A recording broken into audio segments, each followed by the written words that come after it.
Hi, I'm so glad you're here. I'm Kate Champion. I'm an author, therapist, and generally curious human whose life has been full of ups and downs, twists and turns, mess and adventures, some intentional and some not so much. Welcome to Living Big Mindfully, a later in life podcast. Here are 3 questions for you. Are you ready? Are you in midlife or beyond? Or maybe struggling with next steps or finding your feet? Possibly feeling like something's missing, not quite right with your life? Or maybe you have a sense that you're really not living your own truth. Okay, you're right, that was way more than 3 questions. But were there any yes answers? Yeah? Okay, fantastic. That means that you are in the right place and this is the show for you. So grab a seat, get comfy, and join us for inspiring, heartfelt conversations. Conversations with real people just like you and me. Listen in as we chat about life, love, health, healing, and thriving well into our later years. And let's commit to creating honest, fulfilling lives and giving a high five to living big mindfully. One more thing. Make sure you visit katechampionauthor.com. Check out Never Too Late and You Are Limitless, my best-selling books. And while you're there, be sure to download your free hiking guide. And remember, check out our Living Big Mindfully community on Facebook. And please share your favorite episode with your friends. Thank you so much. Okay, that is enough for me. Are you ready? Great. Then let's dive in.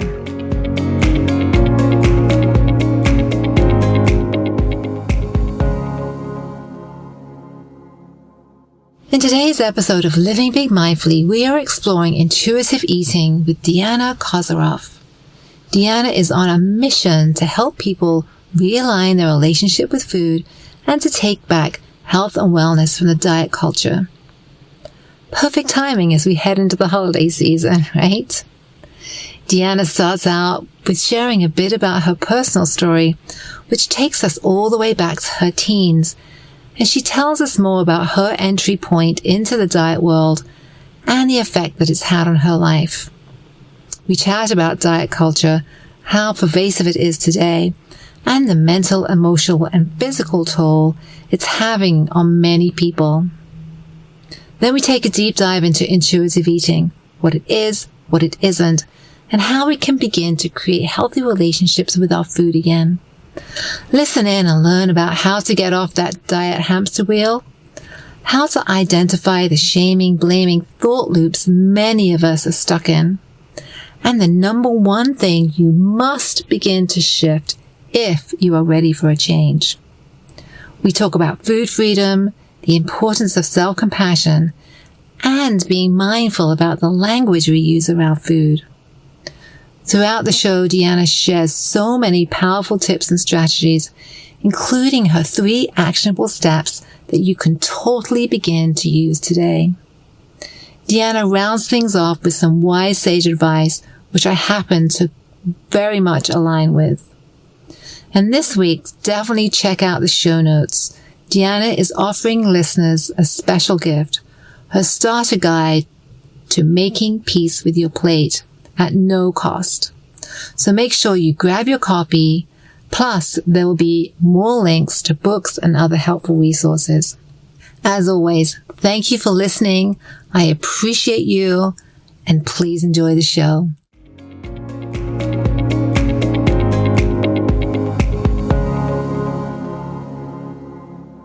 All right. Hello, Deanna. How are you today? I'm good. Thank you for asking. How are you? Good. I am so excited to connect. Thank you so much for being willing to be a guest today. We're going to be diving into intuitive eating and everything around that topic. So I think it's going to be super helpful for people. And again, just thank you for being here today. Thank you. Thank you for having me. I'm very excited to share about intuitive eating. Yeah. I've got some stories. So first of all, before I get into my stories, I want to hear about you. Tell me a little bit about you and your background and your journey. Like, how were you led to do what you're doing today? Sure. So I've always been interested in like the health and wellness space for like the longest time. And, so for a while though, I also felt like if I just stay healthy by eating clean and lose weight through intense exercises, I will be in control and everyone will accept me. And, I had this notion like, losing weight equals health. And I've been dieting since I was like 14 years old, which I think many can relate. They probably, a lot of us women have been dieting all our lives. My passion for creating a safe space for women to live healthier lives led me to become a certified health coach in 2019. And I was getting ready to start supporting women in this area. And then in 2020, of course, COVID hit and that kind of took a back burner. And like everyone else, we were all at home and online. And I just continued to read up online, like, everyone else was doing, to learn more about my industry. And I just kept coming across social media pages where health coaches were promoting health and wellness, but from a non-diet angle, like losing weight was like off the table. And there was a book that just kept coming up called Intuitive Eating, which is written by two registered dietitians, Elise Resch and Evelyn Triboli. And it just kept coming up. And I was like, you know what? I'm going to go ahead and purchase this book. Why not? I could spend some time, now, we're in lockdown. Let me, pick it up and let me read up on it. It sounded interesting. I would keep hearing glowing reviews from the coaches and the clients that were working with them about how like they just have such a more joyful life now that they've stopped the diet restrict cycle. So, it was there when my eyes really opened up to the world of intuitive eating, which had been such a life-changing experience for me. And so I now have so much more joy now that I'm not in the diet restrict cycle, and kind of shifted my health and wellness coaching business to an intuitive eating and wellness coach. And I learned that health and wellness also involves not only the physical well-being, but also emotional and social well-being as well. So this is where I'm at today. Yeah. Wow. So there's so much I want to kind of touch on. So first of all, I just want to, I think the first thing that struck me was like, wow, so you've been on this diet thing since 14. I mean, that's a really formative age. And yes. So I'm really curious about what's the culture in your family around food. I'm really curious about what was the culture in your family around food at 14 that you were maybe not in your family, but what was happening in your life at 14 when you really felt like I've got to lose weight or I've got to change my body? Or so tell me a little bit about that. Yeah, I think so. At that age, I had started. So it was high school, and I started playing soccer. Also was doing dance outside of soccer, and I do think about this a lot. Like, where did that come from? That I need to lose weight. I imagine, diet culture, especially. I was a kid growing up in the 90s. And in the 90s, it was all about like Atkins diet, low fat. And that diet culture messages were all over. They were on TV. They were on commercials. My parents, I know my mom kept saying that she always tried to keep candy out of the house. So that I'm sure that stemmed from that too, a little bit, from, of course, my mom too. I would imagine. I can't recall quite her like directly telling me I need to lose weight, because she didn't think I had to. I was an athlete. I was constantly on the go. And I think it stemmed from just being around peers who are also like athletes and trying to stay in shape, and me thinking going on a diet is going to also help me stay in shape, just keeping that weight down. Yeah. So. Was that a pain? I mean, for me, it just feels so painful, right? You got this 14-year-old, and, super active. You must be burning a ton of calories, right? But still feeling that somehow that it's not enough, or you're not enough, or it just feels really painful. I think I do have this time. Yeah. Well, there was this core memory of mine. So Madonna was like still kind of like it and popular at the time. And I remember watching this, it was like a behind the scenes concert event or something on MTV, where she kept saying like, my thighs, I've got these Italian thighs and they're big and something to that extent. And then I was thinking, yeah, I totally get that. Yeah. So I've always was self-conscious of my thighs, and I'm sure, again, I think that's stemmed from, society, that diet culture talk, especially during that time period. So I think that was also a big part of it because I just kept, and Madonna was a very influential woman and, girls looked up to her just like a lot of these celebrities and thought, yeah, she's right. Like I relied on her message that this is what we need to do, so. Oh, that is so powerful. Yeah. So powerful. So thank you. Thank you for sharing that. I really appreciate that. So you talk about like part of your mission is what I've read on your social media. Part of your mission is to take back health and wellness from the diet culture. So what does that mean? And tell us more about that. Yeah. So what I mean by this is redefining what health means to us and not according to all the external noise out there that is trying to define what health means for everyone. We're not robots and health and wellness is not so cookie cutter. So this is really being in tune with our own bodies and what we ourselves think is best.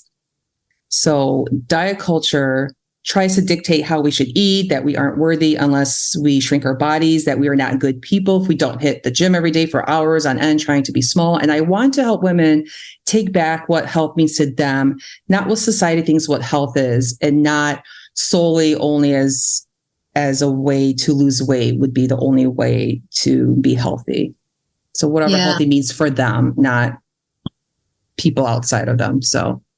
Yeah, that's so powerful, right? Because I mean, I don't know, like everybody else, you scroll through Instagram or Facebook and you're bombarded with, I don't even know, thousands of messages and thousands of images, eating like this or eating like that, or diet or that diet, or this fast or that fast. And it like makes your head spin. So how do you begin to figure out what's right for you as an individual? I mean, how do you begin to figure that out? Again, it takes practice, kind of like pausing yourself when you see Fitness Susie on Instagram say, eat this, not that, do this, not that, and just pausing and thinking and reflecting what you've seen or heard and say, well, is this something that would work for me? Like, how does this make me feel if I would to take her advice? Is this benefiting me? Is this getting in tune with my own body? So maybe just kind of taking that, like stopping that scroll, and reflecting on your own, like, is this going to benefit me or help me? Or is this going to like kind of get me more confused and feeling more bad about myself? Kind of just like reflecting and not taking everything with a grain of salt, basically. Yeah. So I'm wondering, like, how did you do that for you? What was your journey like? I mean, you went, again, we talked about being 14 and just really starting on the hamster wheel. When did you realize that this wasn't for you? And when did you begin to start to shift the needle a little bit for you? Tell me a little bit about that. Right. Well, definitely, as I mentioned earlier, just, seeing more and more information out there, how diet culture is so toxic. The book Intuitive Eating, as I said before, was really an eye opener for me. And all the studies, it wasn't just like a book with fluff. I mean, there was actually studies in there. There was actually over 150 studies that intuitive eating works. So that really helped me decide, yes, it made sense to me. It made absolutely sense to me. Diets don't work. They say that they have a 95% failure rate. And I can see that because I would be off the diet, on the diet, dieting back again off. And it just wasn't sustainable. And it just wasn't working. And that kind of validated everything. So that book was really pivotal for you. So I'll make sure I put that in the show notes, right? That in the show notes. And I have, I'm also a therapist and I do work with people with lifestyle stuff. So this food thing comes up a lot. And I have a couple of clients that have really struggled with food and they have gone more to this intuitive eating model. And in the beginning, right, when somebody hears, maybe me, I'm going to say me, when I hear intuitive eating, my brain goes, oh, great, I can just eat everything. Yes. My intuition tells me to eat everything. So I've had a couple of laughs with clients about that. And I said, no, I don't actually think it means that. This is not an area of my expertise, but this intuitive eating mindset, I really think it's a mindset, has been helpful for people. I've seen the results, right? So tell us a little bit, what is intuitive eating and how does it work? Sure. So there are three main features of intuitive eating. And those three main features are relying on internal cues to address hunger and fullness, giving yourself unconditional permission to eat all foods fit, and eating not so much for emotional reasons, but more for physical reasons, which is a whole other topic. And this non-diet approach to health is basically eating and moving in a way that is not based on dieting or weight loss and counting calories. So it's the premise that you take care of your body regardless of its size. So that's pretty much like the main message of intuitive eating. So what intuitive is not, if you want to go into that area, we can shift. Yeah. So what it's not another diet. There are 10 principles to intuitive eating that are outlined and detailed in that book. And it's not meant to be like a linear process. It's not like a step-by-step like meal plan or anything like that. You can go in and out of the principles at any given time.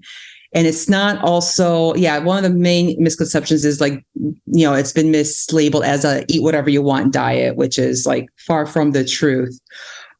So yes, you have permission to eat all the foods, as intuitive eating implies, but it doesn't mean you have to eat all the foods. Like if you want a donut, yes, go for it. You should not restrict, because diet culture is saying don't eat donuts, they're bad. Because what will end up happening when you can't really restrict anymore, eventually you're going to want that donut, but then you're going to end up eating like a whole box. So it's like better to just eat the donut.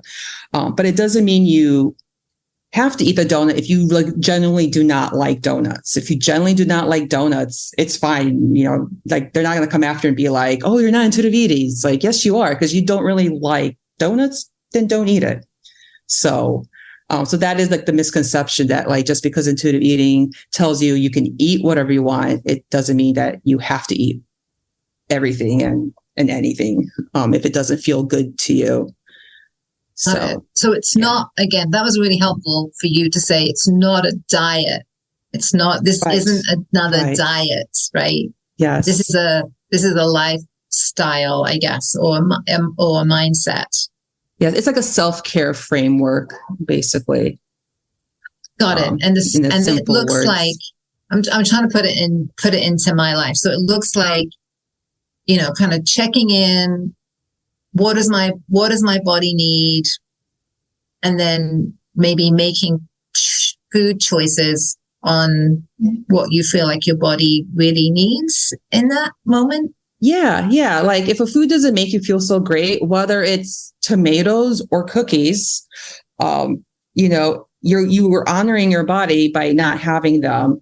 And it's also the intention behind why you're eating, let's say, salads. Do you like them because you truly like the taste of salads and, they give you energy and all the vitamins and minerals your body needs? Or are you eating salads to try to shrink your body and go on a diet and you don't even like salads, but you're doing it because your mind is saying, do it because it's going to help you lose weight. So Got it. So again, I'm going to put that in my life. I have work and continue to work on a pretty massive sugar addiction. So I have to be really careful around sugar. So I know that does not make me feel good, but I also know I have a part of my brain that just wants to eat all the sugar in the world. But I know that that's not good for me. So the way I control that with this intuitive eating is not to say, no, Kate, you can never have sugar. I mean, that's, don't tell myself that. And then B, like if I don't know, it's Halloween as we record this. So if I want a little bit of Halloween candy, if I want a little Snicker, if I want a little bite of pumpkin pie, then, if it serves me, right? If it serves me, then that's a green light. That's a go. Is that what I'm hearing? Is that what I'm understanding? Yes. Yeah. Cause, there's a whole thing around like restricting sweets and the myths that sugar is addicting. When I was starting on my intuitive eating journey, it was, a few years back, I had chocolate cake for my birthday and we all had a piece and that was it. And then 3 days later, I saw it in the fridge and I'm like, oh, we still have chocolate cake. And my family's like, yeah. I'm like, I totally didn't even think that there was or was like craving it or going for it. And that's because I allow myself treats more often than not on a daily basis, as opposed to like, don't eat sweets. And then my birthday comes and I end up eating half the cake. I like forgot that it was in the fridge. And that happens once you stop restricting, with some of your forbidden foods, so to speak. Oh, so, well, yeah. That's pretty wild. I'm thinking of a client, a woman, I don't know, she's in her, late 40s, early 50s, really struggling with food. She's got a bit of a sugar addiction and just, the kids bring candy and cakes and, there's always something in the house and she has a really hard time with it sitting there, right? She has it's almost like the cake in the fridge is like calling her name. Come and eat me, come and eat me, come and eat me. She just cannot resist. So she's really struggling with listening to her body, right? She's really struggling with resisting. So how might you coach a client that's struggling in that way? What might you say? What might some tips and strategies be for a woman that's presenting like that? So one key piece to all of this is our mindset around food. So it all begins with our beliefs around food and dieting and what we were led to believe what health meant by, society or your parents or whoever it may be, and shifting those beliefs so that we can form more neutral thoughts around food, which then can lead us to take different actions to get different results. It's that whole cognitive behavior piece to it. The whole mindset. They say it's not about the food. Actually, it's about your thoughts and feelings around the food. Wow. So let's just pause there. Let's just take a time out there. I just want really listeners to hear that, because that clicked with me, right? It's not about the food. It's about your thoughts around the food, right? It starts in the brain. It starts with the thinking. Yes. Is that what you're saying? Yes. And those thoughts are coming from beliefs that we believed, for whatever period of time. So it's like shifting those beliefs so that we can form more neutral thoughts around these foods. Okay. So what are some of the common beliefs? What are some of the common beliefs that you've held or you've run across? So again, we can begin to identify some of these beliefs, because often our beliefs are completely unconscious, right? Yes, right. They've been filtered into our minds after so many years of the messaging. Like I said, my mom always made sure she kept, sweets out of the house. So then, of course, for the longest time, you would think, okay, sweets are bad because remember, mom used to like restrict it, and she restricted because she kept saying it was bad. So sweets are bad. Or someone saying, in society, in social media or online that, you can't be of a bigger size because society will not accept you. So, and believing that external noise and believing them, that, I need to stop eating sweets because I don't want to gain weight. And then I don't want to be in a bigger size because, let's face it, people aren't as acceptive of people in a bigger size. They see someone in a smaller size and assume that they're perfect and, they're more acceptive of society. Yeah. So that's like another belief. Like if I don't eat these sweets or these certain foods, then I won't gain all this weight. My size won't change, and people will continue to love me because that's what society likes. And so, and then also what's coming up for me, and then also I'll begin to love myself, right? I'll begin to like myself. I'll be able to look in the mirror and give myself a high five, or say, oh, you look really good today, or you look really healthy today, or you're feeling really fit today, right? Just being happier and more comfortable in your own skin, right? Whatever, right, regardless that skin of what, is, right? yes, Exactly. regardless of what people are saying, whether you're Yes. in a thinner body, whether you're in a bigger body, either way, you still have that confidence in you that you're enough. So, Yeah. Yeah. And I'm so glad we're having this conversation because food for people is, as you know, right, is a major pain point. yeah, I mean, the diet industry is like a multi-billion-dollar it industry. is. It is a massive pain point for people. And I hate to Yeah. generalize, but, a lot of women, men too, Yeah. Yeah. but Right. But lot mostly of women. women. Yeah. Yeah. Yeah. Is there anything you'd like to say to that, like with regard to, I don't know, kind of culture, social media, misinformation? Is there anything you'd like to say around that? I mean, yeah, society, they are trying to convince women that you need to shrink your body in order to be accepted. And so, of course, that's what I was saying before, like, the media and society trying to push onto women, like, be this standard of beauty, shrink your body, go on this pill, on this shake. If you do, you will be a quote unquote better person, like society will value more. But it's, they love that because 95% of diets fail and then they're back to dieting again. And of course they play onto women's insecurities and emotions. I mean, that's what they do. That's their marketing scheme that they play on people, especially women. And I've seen, again, in my practice, I've seen that cycle, right? Diet, diet, stop, and then all the weight comes back on and more, generally, and more, right? Not only the weight, but the more. I don't know why you get more, but you get more as soon as they stop the diet. And then they're back into that kind of self-loathing and just, again, really painful cycle. So with you're saying that with the intuitive eating, that, if we can shift that mindset, right, and we can embrace this intuitive eating mindset, that stops all that, right? That stops that cycle.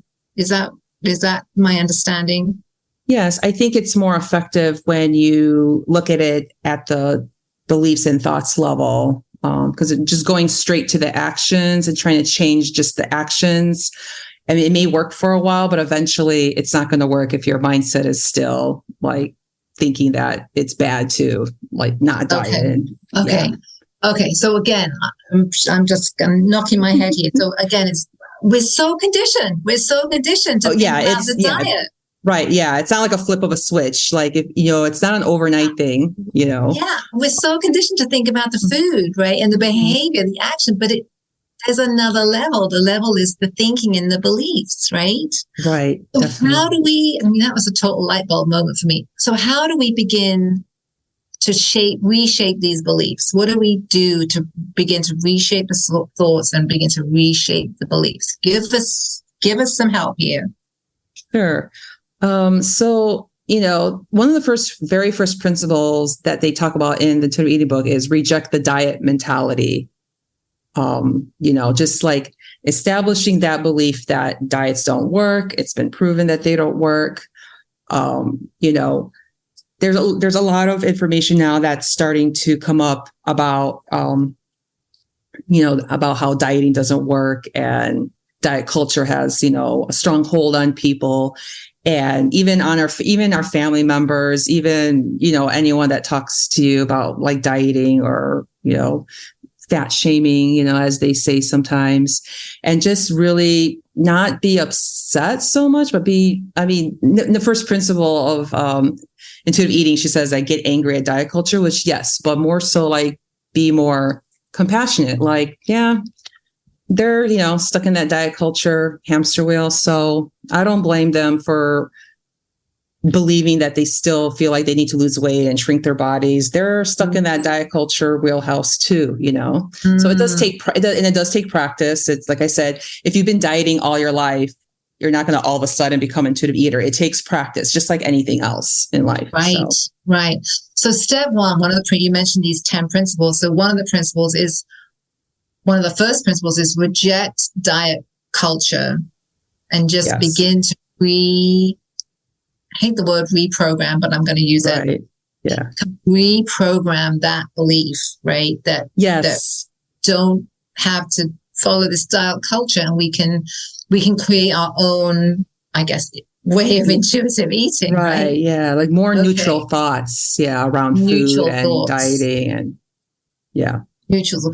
So give me a concrete step. I mean, in my mind, I have an idea how that I might do that, but how might you do that? How might you literally begin to reshape beliefs around some of this food diet culture? Sure. I could go into like the 3 most common mistakes people make when stuck in a challenging relationship with food, and then some tips on how to shift those. Bring it on. That would be amazing. Thank you. Yeah. So the first mistake is feeling like you need to track your food.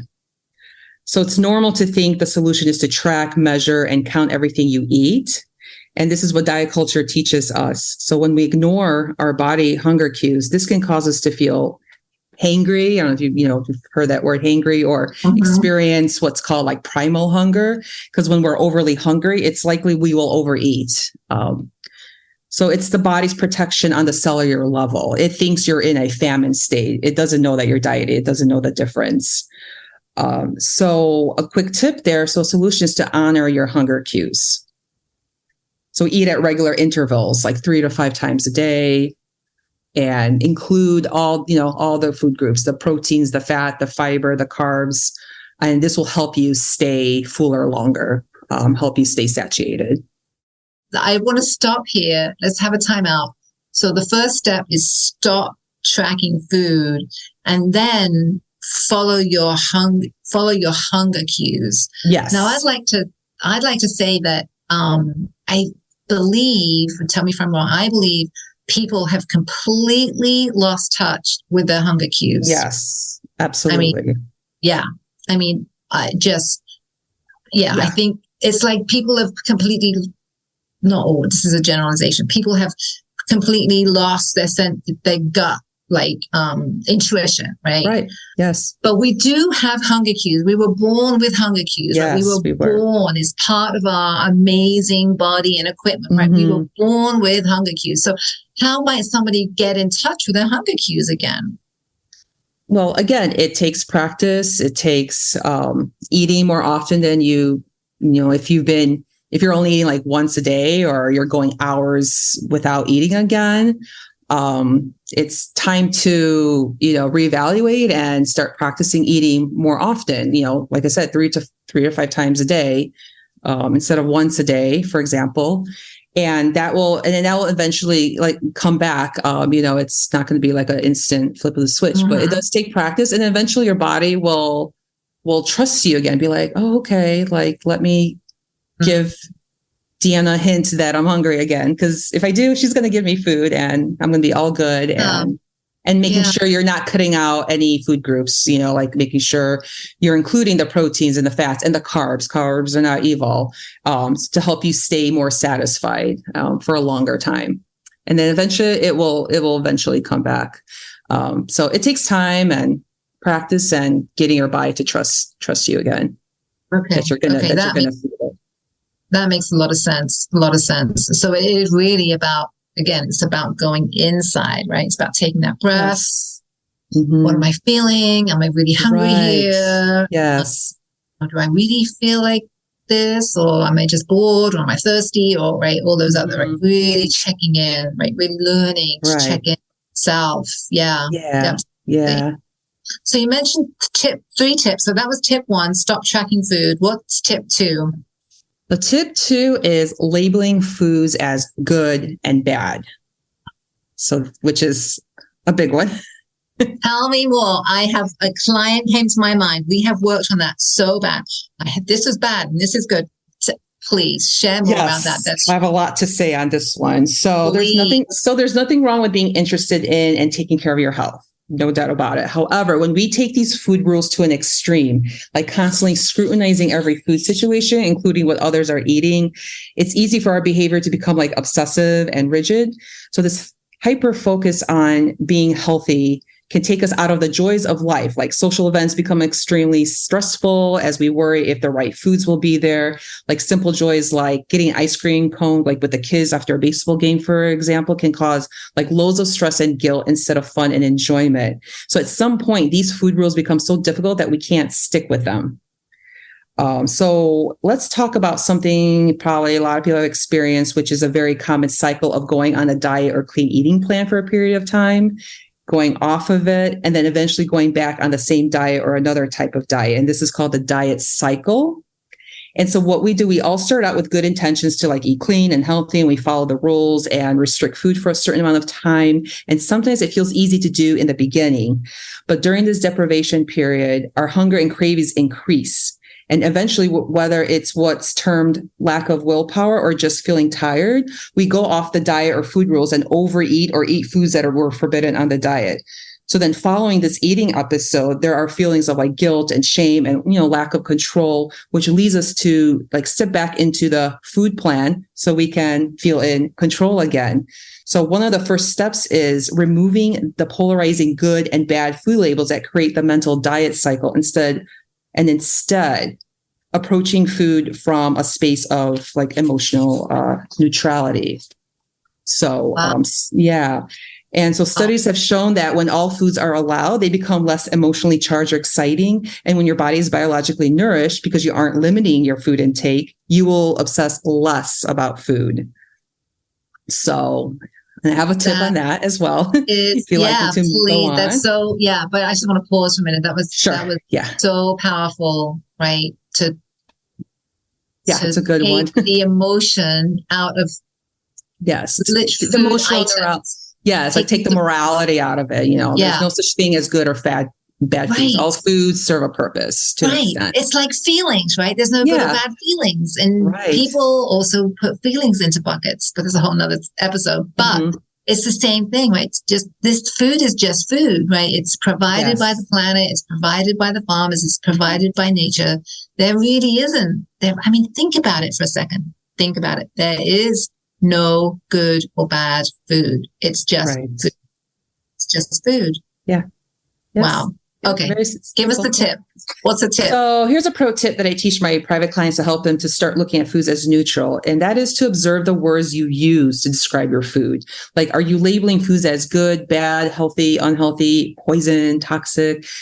Start by noticing your judgment of food and the language you use. So then the next step is to start naming food by its name without judgment.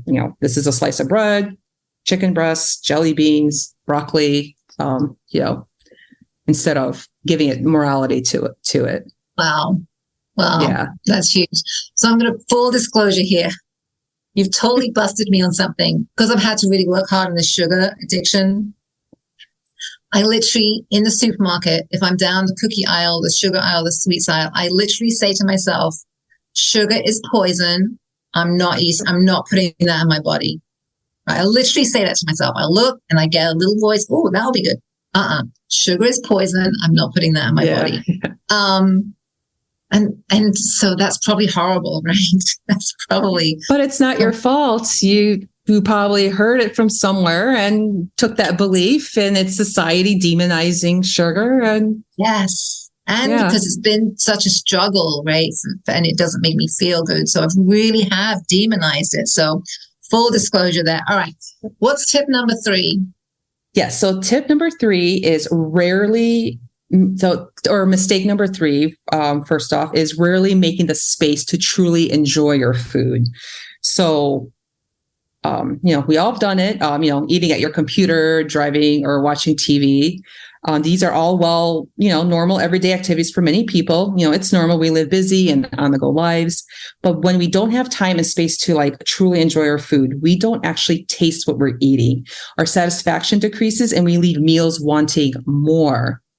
So one tip here is to start experiment with eating without distractions for like one meal a week. Maybe it's a Sunday night dinner with your family or a Friday night dinner where you unwind for the week and you consider, what feels good to you.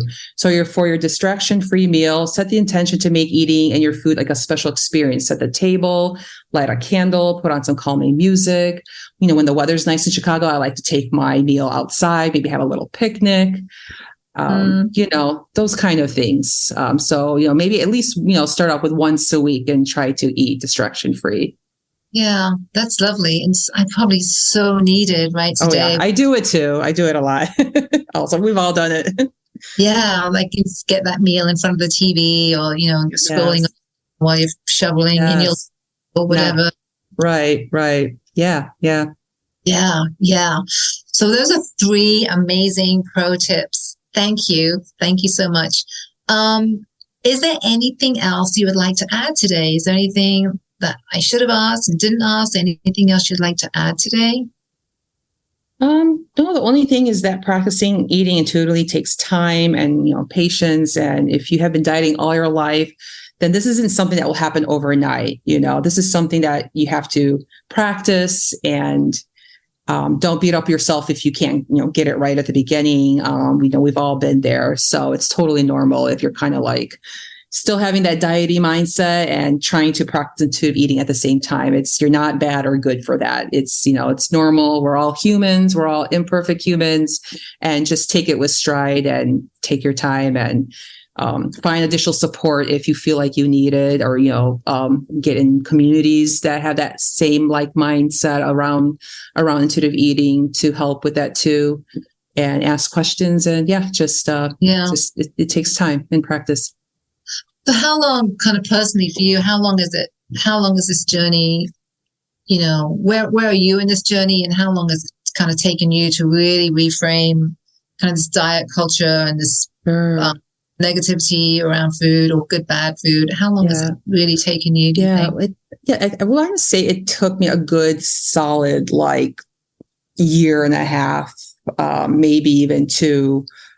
Because at the beginning, I didn't have that, the mindset piece around it, the cognitive behavioral part of it. So halfway through my journey, once I learned that, I was like, okay, like had I known that at the beginning, I probably would have been able to be a more proficient intuitive eater sooner. But again, everyone's different. It's a case by case basis. There's so many factors that go into it. So, but yeah, a good solid year and a half, but don't see that as a measure like, okay, I need to get this down in 2 years or I'm a failure. So, it's very linear, like I said, and everyone has their own process and journey towards intuitive eating.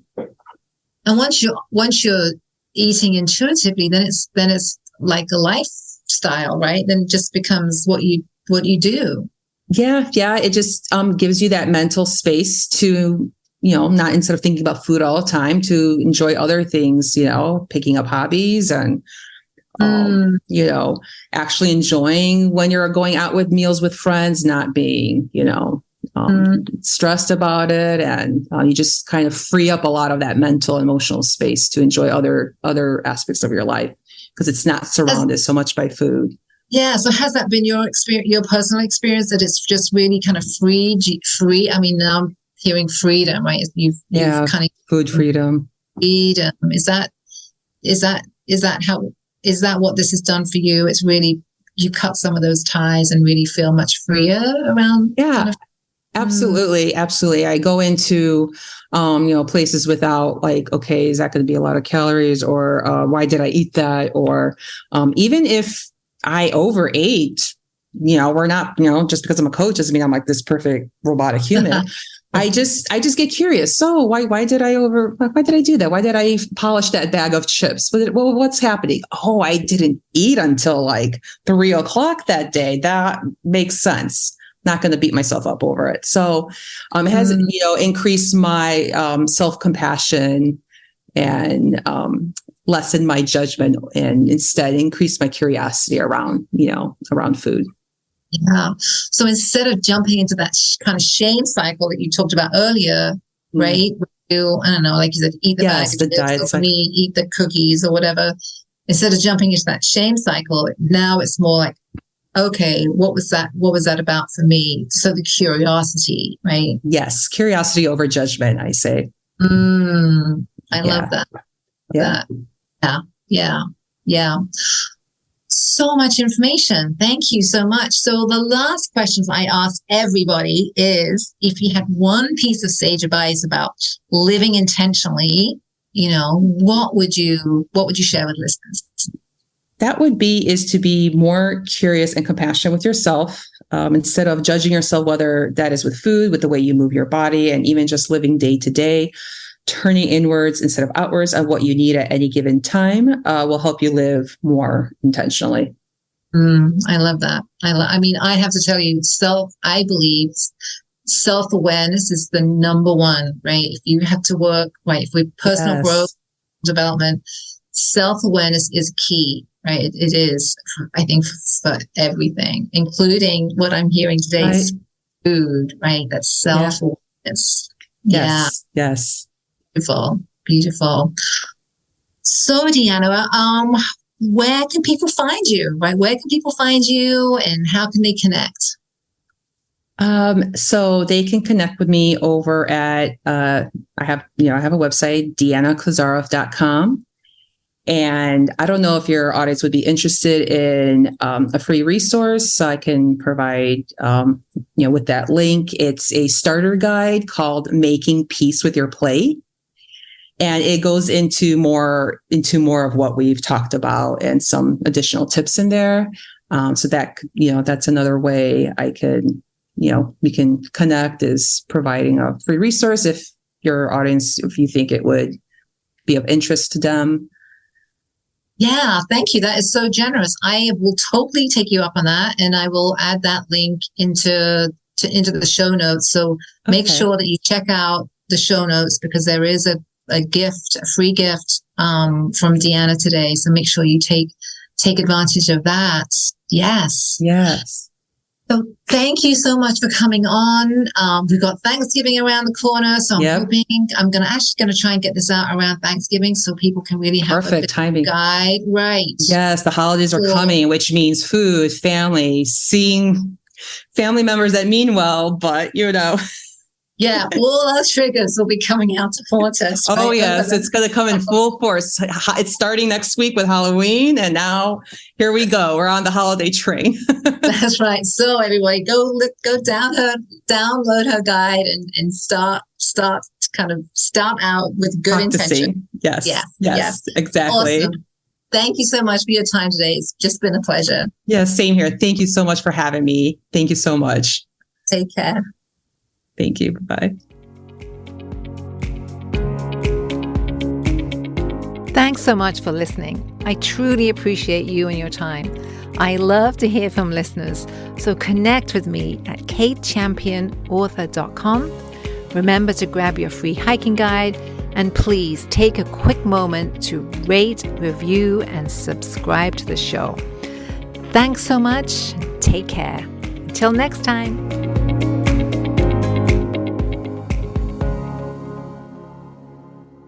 Hey, me again. Just a reminder, this podcast should not be considered professional advice. It's also not a substitute for mental, physical, or any other healthcare-related treatment. For any questions about your condition and or concerns, please contact a fully licensed healthcare professional. Thank you.